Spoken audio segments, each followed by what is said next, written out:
representative of Denmark for the statement. I now give the floor to the representative of United States. Thank you, Mr. President. Colleagues, U.S. opposition to this resolution will come as no surprise. It fails to condemn Hamas or recognize Israel's right to defend itself, and it wrongly legitimizes the false narratives benefiting Hamas, which have sadly found currency in this Council. Council members ignored when the United States made clear that this resolution was unacceptable. The Council instead adopted for performative action designed to draw a veto that extends Hamas terrorists and those who fund them and support them and gives them a lifeline. Let's recall that Hamas started this brutal conflict on October 7th, 2023, when it perpetrated the worst massacre and kidnapping of Jews since the Holocaust. To the approval of its supporters who took to the streets on October 8th to praise what Hamas had done, Hamas promises to repeat October 7th. Despite everything, Hamas has no regrets. The lives of Gaza's civilians in harm's way are mere tools in the project to destroy Israel. Hamas continues to hold 48 hostages. Those who remain alive are captive in a living hell. It has done so for 713 days. We have seen the chilling videos and images of how Hamas has starved the hostages. In this Council, we have heard heart-rending testimony from freed hostages, how Hamas brutalized and sexually assaulted them during their captivity. Hamas is responsible for starting and continuing this war. Israel has accepted proposed terms that would end the war, but Hamas continues to reject them. This war could end today if Hamas freed the hostages and laid down its arms. This resolution has other serious defects beyond just failing to condemn Hamas. First, the United States has stressed since this conflict began that Israel has the right to defend itself. This resolution seeks an immediate, unconditional, and permanent ceasefire that would leave Hamas in a position to carry out future October 7th attacks, as it has threatened to do so many times. This resolution draws a dangerous false equivalence between Israel and Hamas. There can be no equating the two, full stop. The hostages in this resolution are a mere afterthought. The United States will never accept this. President Trump will never accept this. He has made clear all 48 hostages must be released now.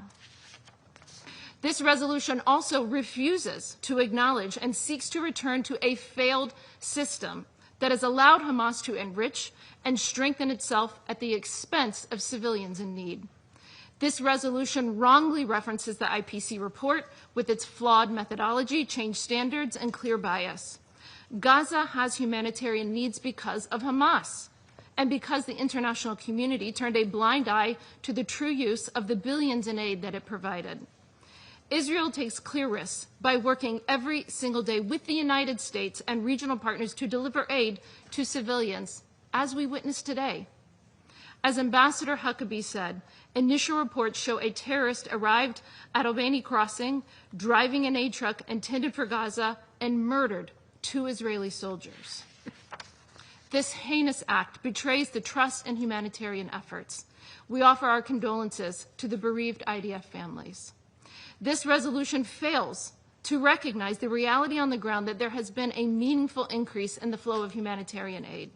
However, the UN's own data shows that approximately 85% of UN aid sent to Gaza since May 19th has been intercepted.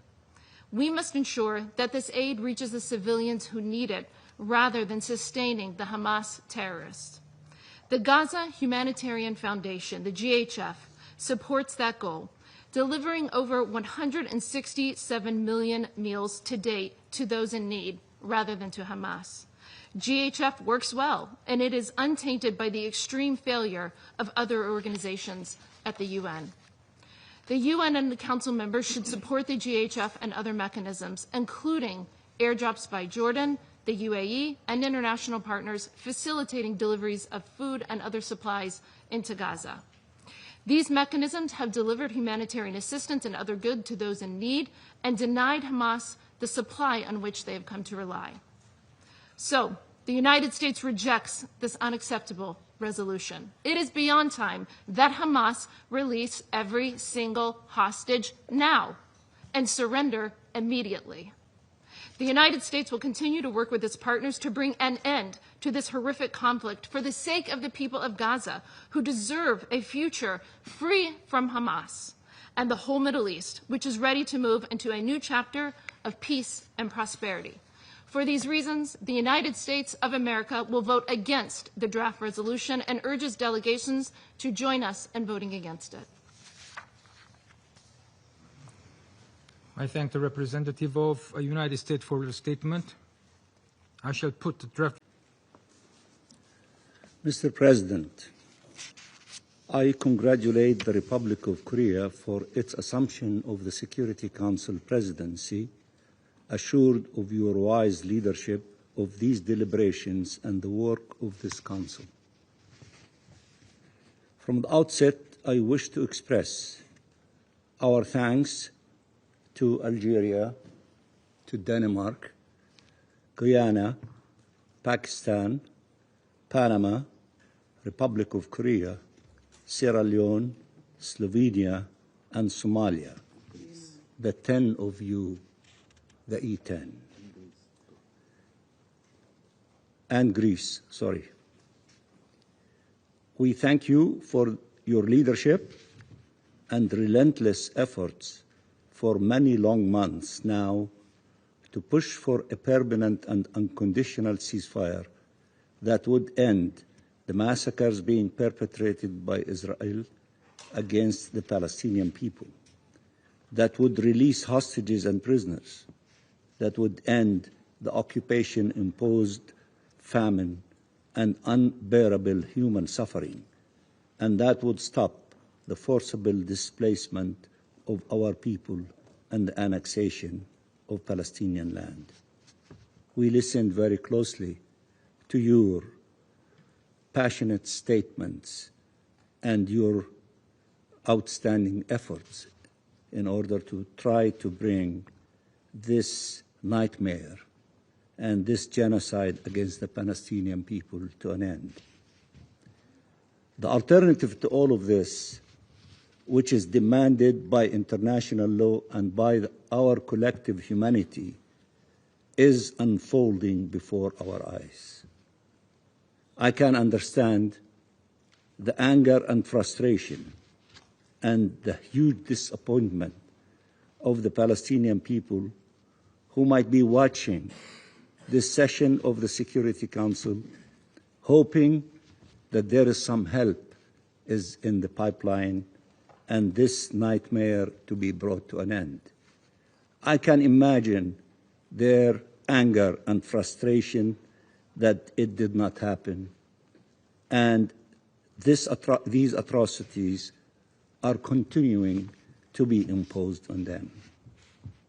And if any one of you, and I'm sure you do, if you see these images of the total destruction of the city of Gaza, with a flood of tens of thousands of humans navigating through that destruction, you will have no heart if you do not be moved by this amount of pain and anguish that the Palestinian people are going through it. Babies dying of starvation, snipers shooting children in the head, civilians killed en masse, families displaced again and again from ruins to ruins and from death to death, UN personnel and doctors and humanitarians and journalists targeted, devastation and destruction rained down, pulverizing an entire society. And Israeli officials openly mocking all of this and praising the real state value of Gaza. This draft resolution represents the bare minimum that humanity, legality, and morality dictate. It is deeply regrettable and painful that it has been blocked, preventing the Security Council from playing its rightful role in the face of these atrocities and to protect civilians in the face of genocide. It is regrettable that you, the custodians of the maintenance of International Peace and Security Council, were unable to act in that direction, and the minimum is to adopt the resolution that was not adopted. Mr. President, I want to thank all those that supported this draft resolution. In addition to the 10, the 4 others that made it receive 14 votes, almost 15, but 15 minus 1. Many council members were willing to go much further than the language in the text, including by rightfully resorting to Chapter 7 of the UN Charter. Millions of people in the streets are demanding from you to use Chapter 7 in order to impose your will through whatever tools available to you to force Israel to stop this genocide against the Palestinian people. But the draft was a genuine effort for the Council to speak with one voice. Unfortunately, the Council remains silent at a great cost for its credibility and authority. This demonstrates that when it comes to atrocities, crimes, the use of the veto should simply not be allowed. The United States has been, together with Egypt and Qatar, trying to reach a ceasefire agreement. We supported repeatedly the mediation efforts towards a ceasefire agreement and called repeatedly on Hamas to cooperate with them, even when Israel was sparing no effort to prevent reaching such an agreement. What more proof is needed that Israel does not want a ceasefire agreement that would save Palestinian and Israeli lives? After the Israeli strike on the territory of Qatar, a key mediator, to target those that the mediator was convening to reach such a ceasefire agreement and to end this nightmare. We condemn on the strongest terms this attack against the sisterly country of Qatar. Whether in Gaza or in the West Bank, including East Jerusalem or in the region, Israel has chosen time and time again the path of violence. In response to the global demands for a ceasefire and the global demands for an end to its illegal occupation, it chooses instead to escalate its violence, committing crime upon crime with no end in sight, with full impunity. And children, women, and men, entire families, are paying with their lives for this appalling impunity and inhumanity. Just 2 days ago, the Human Rights Council's Independent Commission of Inquiry joined the many concluding on the basis of the undeniable evidence that this is a genocide, reaffirming the obligation in all states, without exception, to act now to prevent and punish this crime that shames the world, that shames all of us. Mr. President, violence is an impasse. Ceasefire saves lives, Palestinians and Israelis, and hostages and prisoners. There is no justification for killing and harming civilians, whether Palestinians or Israelis. Calling for such violence to end can suffer no conditions, no delays, no excuses. One should not see only partially the suffering of a group of people and completely ignore to acknowledge the mountains of suffering of the Palestinian people. It is the right thing to do, It is the only thing to do. There is no right for Israel to massacre Palestinians. There is no right for Israel to commit genocide. There is no right for Israel to commit ethnic cleansing. There is no right for Israel to starve a people. There is no right for Israel to displace and dispossess a nation. Israel's impunity is fueling its folly. Shielding it is allowing it to persist on a horrific path that will never lead to peace or security or integration. No matter how many tens of thousands and hundreds of thousands of soldiers, they cannot erase from the face of earth a nation, the Palestinian nation, nor will they be able to succeed in eradicating tens of thousands, millions of Palestinians. We are here to stay, and there is no power on earth that will negate our existence. So for those who are living in denial and drunk with their ecstasy and victories, wake up. The only road is the road to peace.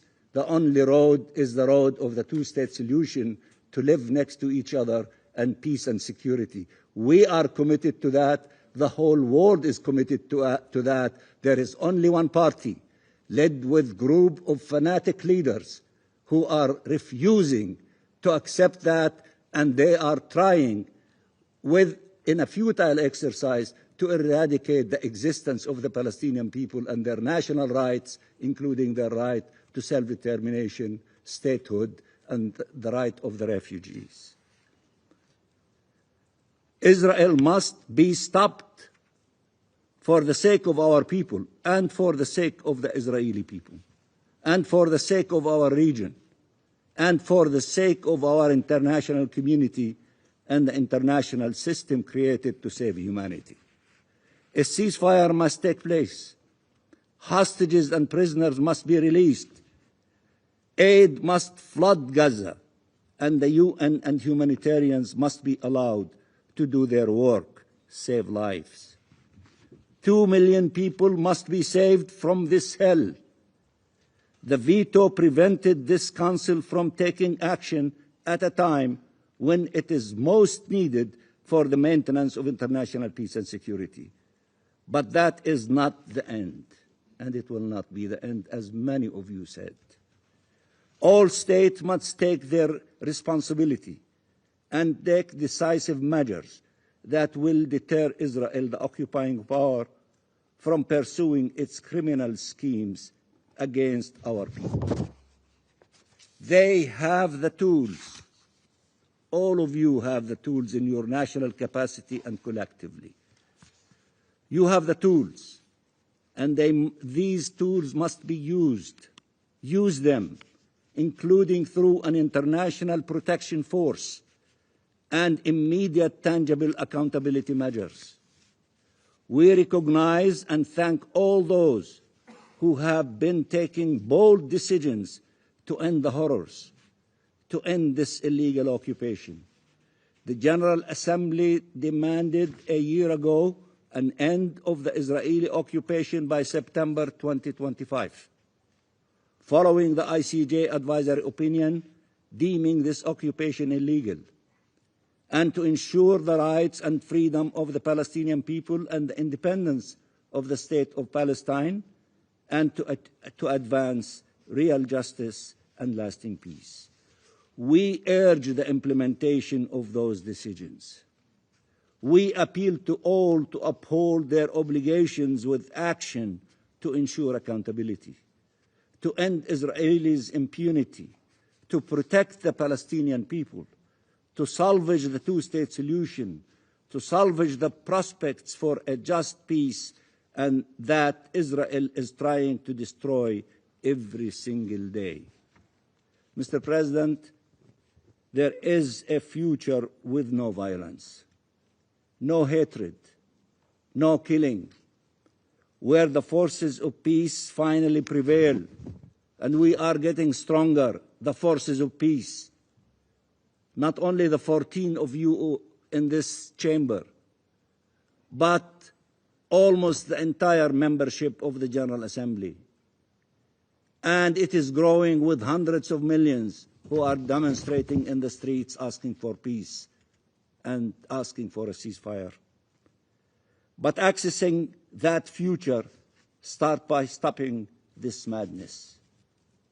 In the coming days, leaders gathering here in New York on this 80th anniversary of the United Nations must take individually and collectively the decisions that will save Gaza, save Palestine, save peace, save the Middle East, and save our international law-based order.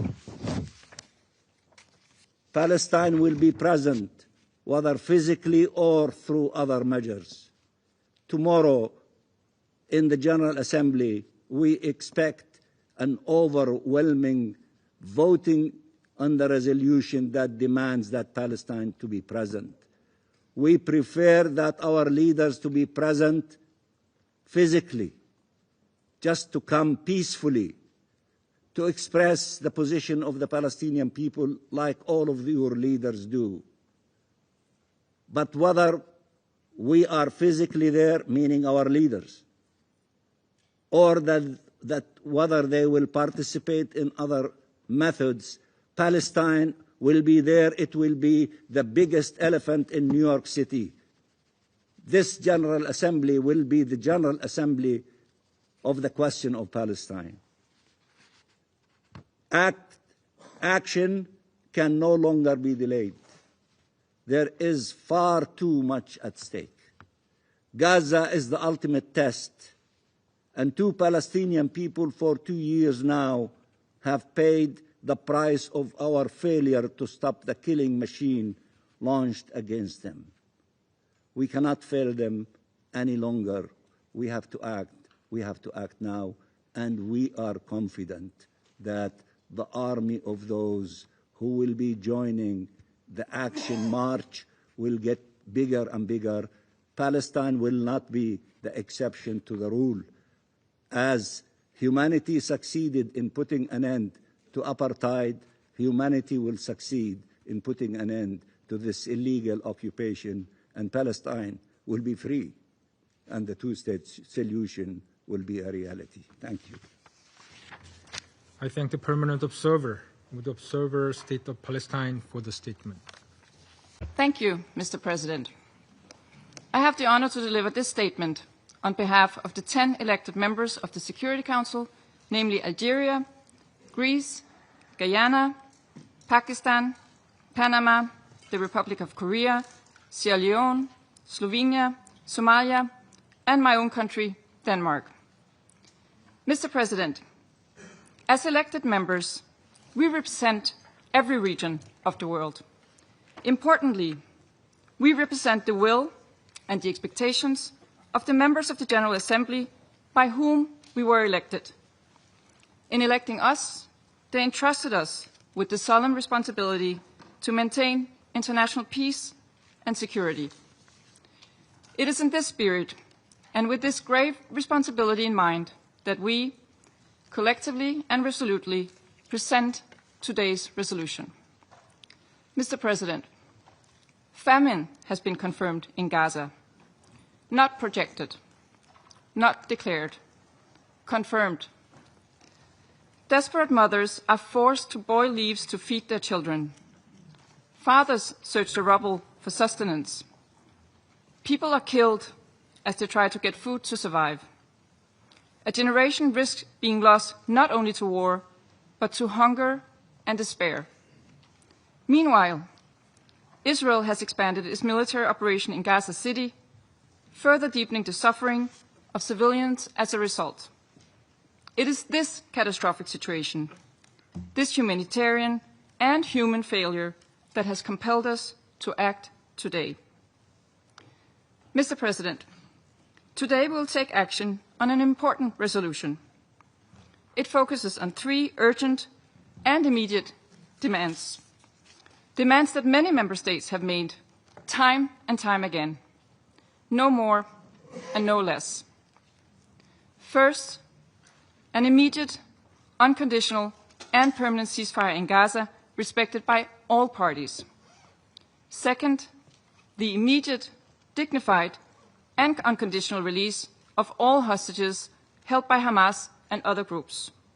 And third, that the government of Israel immediately and unconditionally lifts all restrictions on the entry of humanitarian aid into Gaza and ensures its safe and unhindered distribution to the population in need of such assistance in line with international humanitarian law. Mr. President, this is the product of weeks of consultations. The sole intent of this resolution is to ease suffering and contribute to the end of this abhorrent war. So, colleagues, let this resolution send a clear message. A message that the Security Council is not turning its back on starving civilians, on the hostages, and the demand for a ceasefire. Let it say that we support humanitarian workers and health personnel struggling against impossible odds. That when a war is live-streamed around the world, daily and in graphic details, we have the decency to act. That international law matters. That humanitarian principles matter. That the principles of humanity enshrined in the UN Charter guide us. Mr. President, we, the 10 elected members of the Security Council, call on all Council members to vote in favor of this resolution and to uphold this Council's responsibility for the maintenance of international peace and security. I thank you. I thank the representative of Denmark for the statement. I now give the floor to the representative of United States. Thank you, Mr. President. Colleagues, The statement. I now give the floor to the representative of Pakistan. Mr. President, on the eve of the 80th General Assembly session and the high-level week, this 10,000th meeting, what a dark moment in this chamber. Pakistan voted in favor of the draft resolution alongside 13 members of the Council.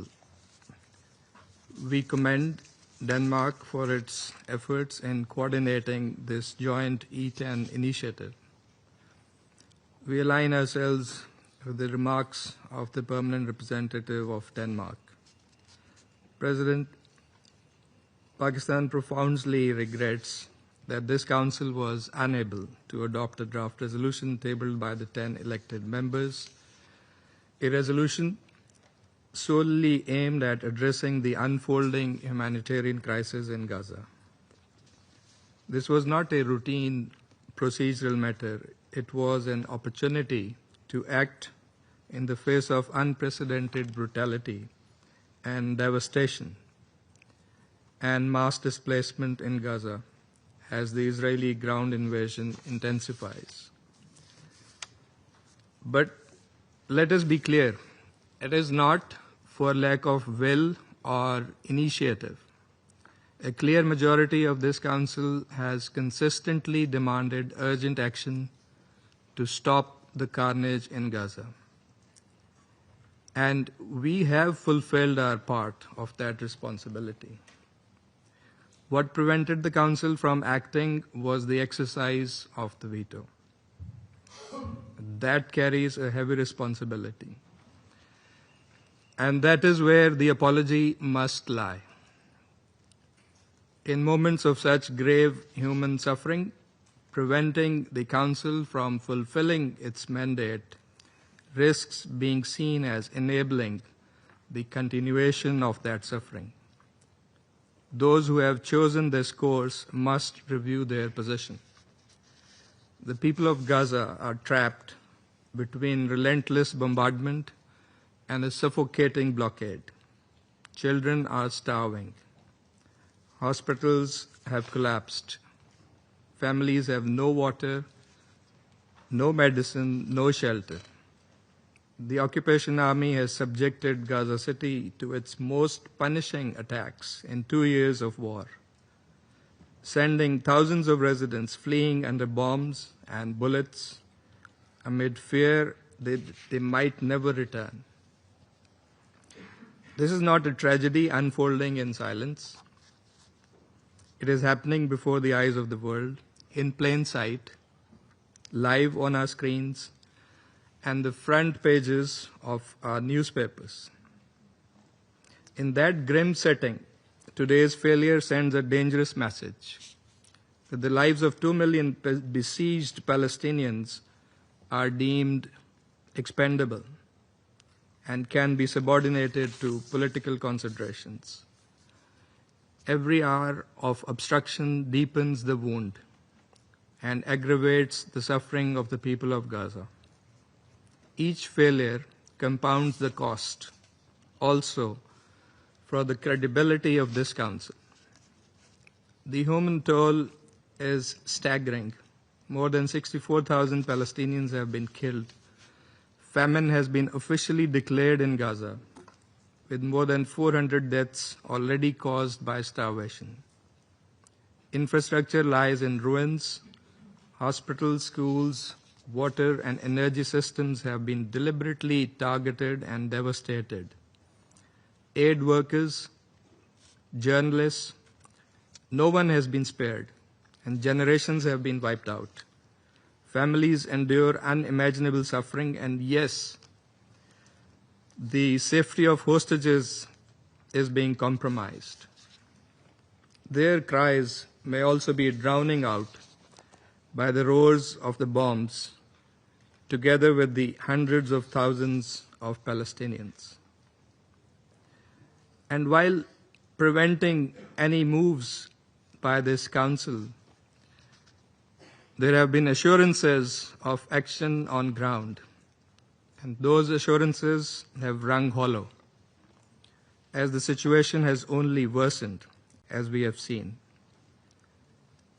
President, let me repeat, the majority of this council has acted responsibly. We have fulfilled our duty under the Charter. The shortcomings lie not with the council as a whole, but with the constraints imposed on it. Several grim realities underscore the urgency of action. First, famine. Already declared in Gaza City, famine threatens to spread across the Strip. Military escalation.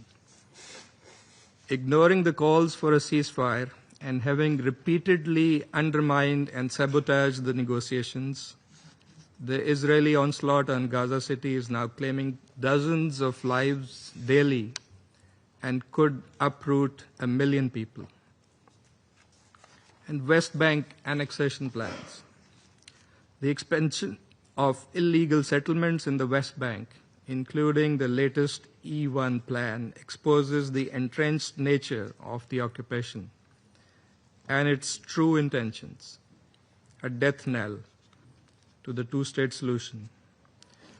What a stark manifestation of settler colonialism in the 21st century. And we cannot remain oblivious of the fact that all of this is happening with an ongoing case in the ICJ and the unmistakably grave findings of the UN Commission of Inquiry regarding the acts of genocide in Gaza. Mr. President, Pakistan reaffirms its unwavering support for the Palestinian people in their just struggle for self-determination, dignity, and justice.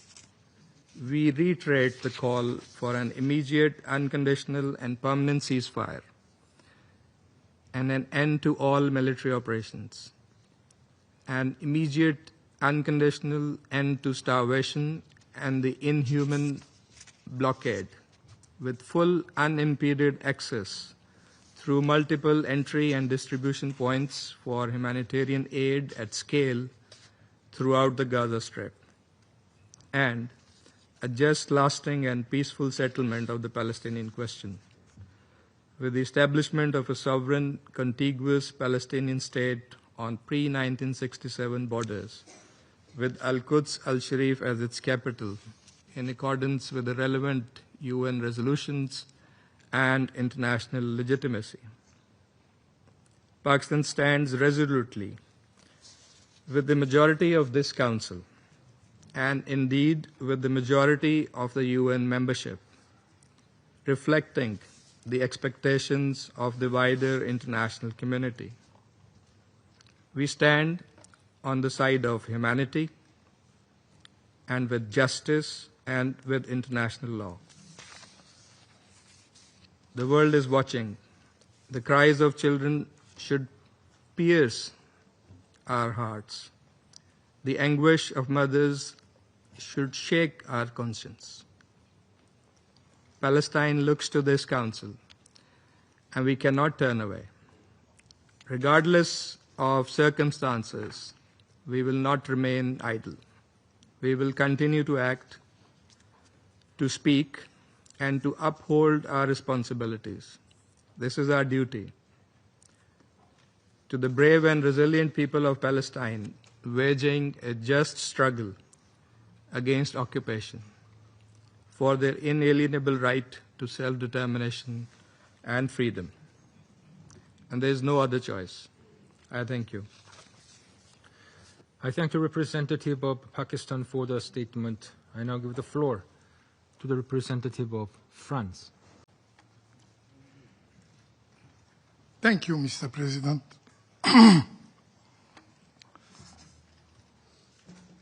I begin my statement today in this 10,000th session of the Security Council with an apology.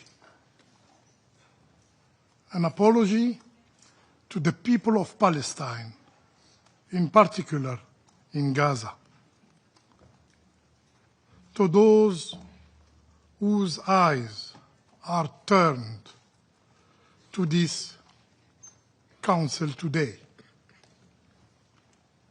We Algerians, we hear you, Palestinian sisters, Palestinian brothers. Forgive us. Forgive us, in particular in Gaza, where fire consumes, where rubble suffocates. Forgive us because this Council could not save your children. More than 18,000 of them have been killed by Israel. Forgive us because this Council could not protect your women. More than 12,000 of them have been killed by Israel. Forgive us because this Council could not shield your elderly. More than 4,000 of them have been killed by Israel.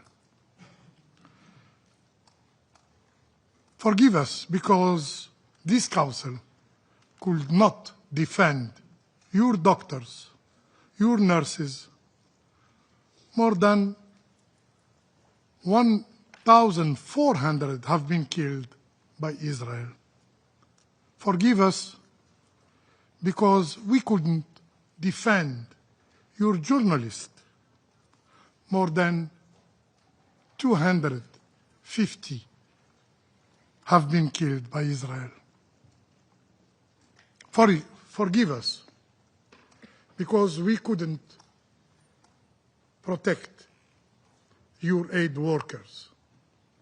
More than 500 of them have been killed by Israel. Forgive us because famine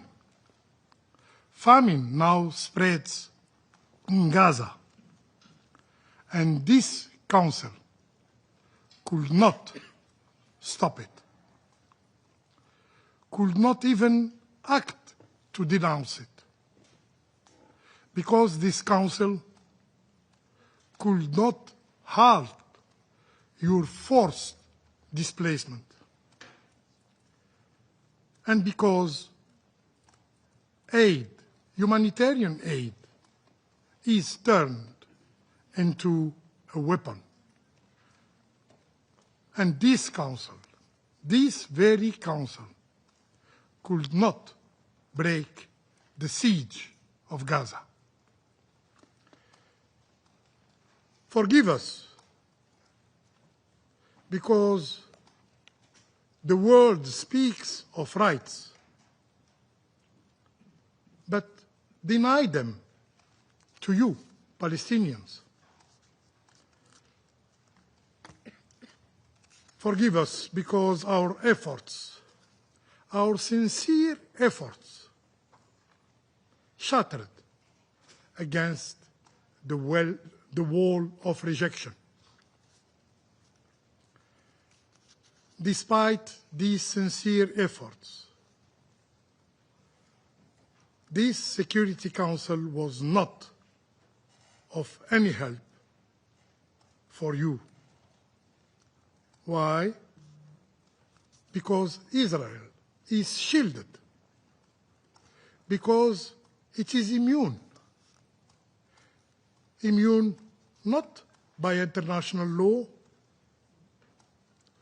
but by the bias of this international system. Israel kills every day, and nothing happens. Israel starves a people, and nothing happens. Israel bombs hospitals, schools, shelters, and nothing happens. Israel attacks a mediator and steps on diplomacy, and nothing happened. And with every act, unpunished, humanity itself is diminished. Colleagues, history will not weigh our speeches. It will weigh our deeds. When Gaza burned, when children starved, when hospitals fell under the bomb, did we act? Yes. Yet know this. Today, 14 courageous members of this Security Council raise their voice. They have acted with conscience, echoing the calls of the international public opinion. Palestinian sisters, Palestinian brothers, be assured, we will not give up. This is not the last time this Council is acting, and the international community must shoulder its duty. President, again, this Council failed. Another scar of the conscience of humanity. Shame. Shame on helplessness. Shame in the face of genocide. Genocide unfolding before open eyes. And to those who still deny, read the report. Read the report of the Independent Commission of Inquiry. its words are clear, and I quote, "The Commission concludes that the State of Israel bears responsibility for the failure to prevent genocide, the commission of genocide, and the failure to punish genocide against the Palestinians in the Gaza Strip." This Council has already failed twice in preventing genocide. Today, it appears we are on the verge of witnessing a third failure. And at this moment, there can be no ambiguity. Each of us must choose either to act to stop the genocide or to be counted among those who were complicit. Mr. President, Palestine has never been surrendered to empires or invaders. Those who sought to subdue it are remembered only in shame. Palestine is for the Palestinian, and Algeria, as President Abdelmajid Tebboune has vowed, will never abandon them. Not until the establishment of Palestinian state with Al-Quds Sharif as its capital. I thank you. I thank the representative of Algeria for the statement. I now give the floor to the representative of Somalia, representative of Guyana. Mr. President, on December 9, 1947, at its 222nd meeting, the United Nations Security Council held its first meeting on Palestine. Today, so many years later, at this 10,000th meeting of the Council, 14 member states of the Council decided to definitively respond to the confirmation of famine in Gaza and to reiterate our demand for a ceasefire and for the release of all hostages held in Gaza. Guyana therefore deeply regrets the use of the veto today, which scuttled these efforts. An effort of the elected 10 members of this Council, deeply conscious of the horrific situation in Gaza and our responsibility for the maintenance of international peace and security, we employed a consultative manner in the development of this resolution, with the involvement of all member states of this Council at every stage. It is on this note I extend my deepest appreciation to Ambassador Christina Larsen and the delegation of Denmark for their tireless efforts in piloting us through the drafting process towards the tabling of the draft resolution today. Mr. President, dear colleagues, the question consuming many in the international community, including many of us around this table, is what will it take to achieve consensus for the Security Council to act as one and exercise its responsibility to protect the Palestinian people? In the nearly 2 years of Israel's active military operations in Gaza, the breadth of the atrocities unleashed on the Palestinian people defies every tenet of decency, morality, and humanity. More importantly, international law, the very fabric of the international system that we built from the ruins of World War II, continues to be violated every single day, in defiance of every warning, every legal ruling, every appeal to the perpetrator of these atrocities. And all of this, Mr. President, is done with total impunity. Mr. President, the result of this impunity is the ongoing commission of genocide. Yes, genocide, the words that many did not want to use and hope we'd never have to use it, is confirmed this week by the UN Independent International Commission of Inquiry on the OPT and Israel.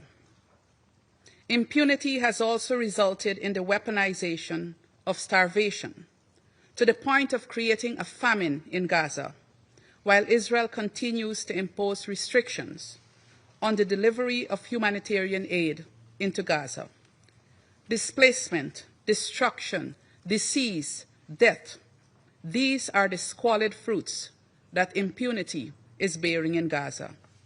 And yesterday, another cycle of annexation continues to take root as the occupying power began its ground operations in Gaza City, following weeks of strikes on high-rise buildings in the city.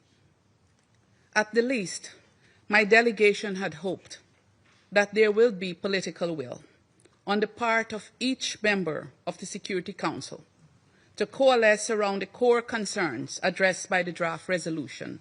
One, securing a ceasefire as the basis for sustainable improvement in the humanitarian situation, including the reversal of famine, and two, securing the release of hostages. It is difficult, Mr. President, to raise any credible argument against Council action on these concerns, as they fall squarely within the purview of the Council's mandate for the maintenance of international peace and security. More than that, it is the decent, moral, and human thing to do. The international community has rightly looked to the Council to defend and protect the right of the Palestinian people to be free from Israel's tyranny. But again, owing to the continued exercise of the veto prerogative, this Council is constrained. Mr. President, Guyana wants this war on Palestine to end permanently, comprehensively, and justly. And we will continue to partner to this end with those who have a role in making this goal a reality. The Security Council is pivotal to this end, and Guyana urges that we keep sounding the alarm bells on Palestine and advocating for the Palestinian people until they are free. The Council has the tools to bring about decisive changes in the situation in Gaza and to prevent further escalations in the region, and we should utilize them. Sadly, once again, we could not do so today despite the political will of 14 of the 15 member states. I thank you. I thank the representative of Guyana for the statement. I now give the floor to the representative of Sierra Leone. Thank you, Mr. President. Sierra Leone thanks Denmark for coordinating the process that culminated in the 10 elected members of the Security Council tabling a draft resolution. Regrettably, it was not adopted owing to the non-concurring vote of a permanent member. The initiative of the E10 arose from the grave urgency to address the devastating humanitarian situation in the Gaza Strip, compounded by the continued captivity of the hostages held by Hamas for over 700 days. Sierra Leone voted in favor of the draft resolution out of our conviction that as Council members, we bear a charter responsibility to rescue civilians from the scourge of war, marked by immense suffering, hunger, insecurity, and continuous loss of life. The draft resolution was clear. It demanded an immediate, unconditional, and permanent ceasefire respected by all parties, the immediate and dignified release of all hostages held in violation of international humanitarian law, full and unimpeded humanitarian access at scale so that food, water, medicine, and fuel reach those in desperate need. Had the resolution been adopted in this historic 10,000 meeting of the Council, it would have fulfilled the Council's most urgent duty to halt the unconscionable suffering of civilians, especially children, who have borne the brunt of this war. We recall with sorrow the August briefing by Ms. Inga Ashen, CEO of Save the Children International, whose testimony of famine and malnutrition, each on the frail bodies of children, must stir our collective conscience. In Gaza today, children face hunger and disease instead of classrooms and playgrounds. Sierra Leone is gravely concerned by the continuation of the conflict, and it deepens with despair. The immediate ceasefire that would have demanded, that have been demanded, could have supported the resumed two-state solution conference, co-chaired by France and Saudi Arabia. Only a just and lasting political solution can end this cycle of violence and deliver security for both Palestinians and Israelis. Mr. President, we regret that the non-adoption of this largely humanitarian resolution leaves unaddressed the urgent demand for Israel to lift all restrictions on humanitarian aid into Gaza, following confirmation of famine in Gaza governorate and its spread to other areas in recent weeks. The draft resolution also demanded an immediate ceasefire and the unconditional release of all hostages, imperatives particularly in light of the findings of the Human Rights Council Commission of Inquiry, which concluded that acts committed in Gaza by Israeli forces constitute crimes against humanity, war crimes, and underlying acts of genocide. Under the Genocide Convention, no state may turn away. The duty to prevent genocide is binding on all, and failure to act would make this Council complicit in one of the gravest crimes known to humanity. 14 members of the Council acted. This Council and the international community cannot avert their gaze when children are starved, schools destroyed, and civilians massacred. Again today, 14 of its members acted, and not for the first time. Constrained by the veto, we must continue to act to end the genocide in Gaza. Human dignity demands it. International law requires it.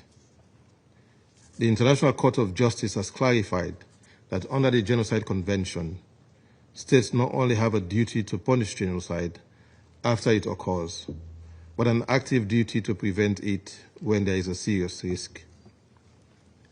The alarm was raised. This obligation requires due diligence once a state knows or should know that genocide is at risk. It must use all reasonably available means, diplomatic, political, economic or otherwise lawful, to stop it. The court in the Bosnia versus Serbia found that failure to act, despite influence over those who carried out the Srebrenica genocide, breached their obligation. This duty is owed erga omnes to the international community as a whole. The court has further underlined that complicity in genocide is prohibited. A state cannot lawfully provide aid, cover, or assistance to the perpetrators if it knows genocide is being or about to be committed. In its provisional measures in South Africa versus Israel, the ICJ reaffirmed these principles, ordering Israel to refrain from acts that could constitute genocide, to prevent and punish incitement, and to allow humanitarian relief into Gaza to avoid conditions that could destroy a protected group, the Palestinian people. These rulings remind us that there can be no neutrality or silence in the face of genocide. Mr. President, to close, let us be clear. Unlike Pontius Pilate, states cannot wash their hands of their responsibility. The blood of innocent children cries out for justice. The Council, although constrained by the veto, and the international community, must not remain indifferent. I thank you. I thank the representative of Sierra Leone for the statement. I now give the floor to the representative of Slovenia. Thank you, Mr. President. We regret Representative of United Kingdom. Thank you, President. The UK voted in favour of this resolution today to demand urgent action to address the appalling humanitarian situation in Gaza, to bring the hostages home and end the conflict which has raged for almost 2 years. Since Hamas atrocities of October 7, hostages have been held in unimaginable conditions in Gaza. This Council has been consistent in its demand for the release of the hostages in each of its 4 resolutions, and today's text underlined this demand again. The images of emaciated hostages held in brutal conditions speaks to the brutality of Hamas. They need to allow the ICRC to see the hostages and care for their needs. We reiterate our condemnation of Hamas and its terrorist ideology. Hamas must have no role in the future of Gaza. Last week, the UN General Assembly delivered a resounding message in support of this, with 142 countries voting to condemn Hamas attacks and to demand they disarm and end their rule in Gaza. President, we need a ceasefire more than ever. And yet Israel's reckless expansion of its military operation takes us further away from a deal which could bring the hostages home and end the suffering in Gaza.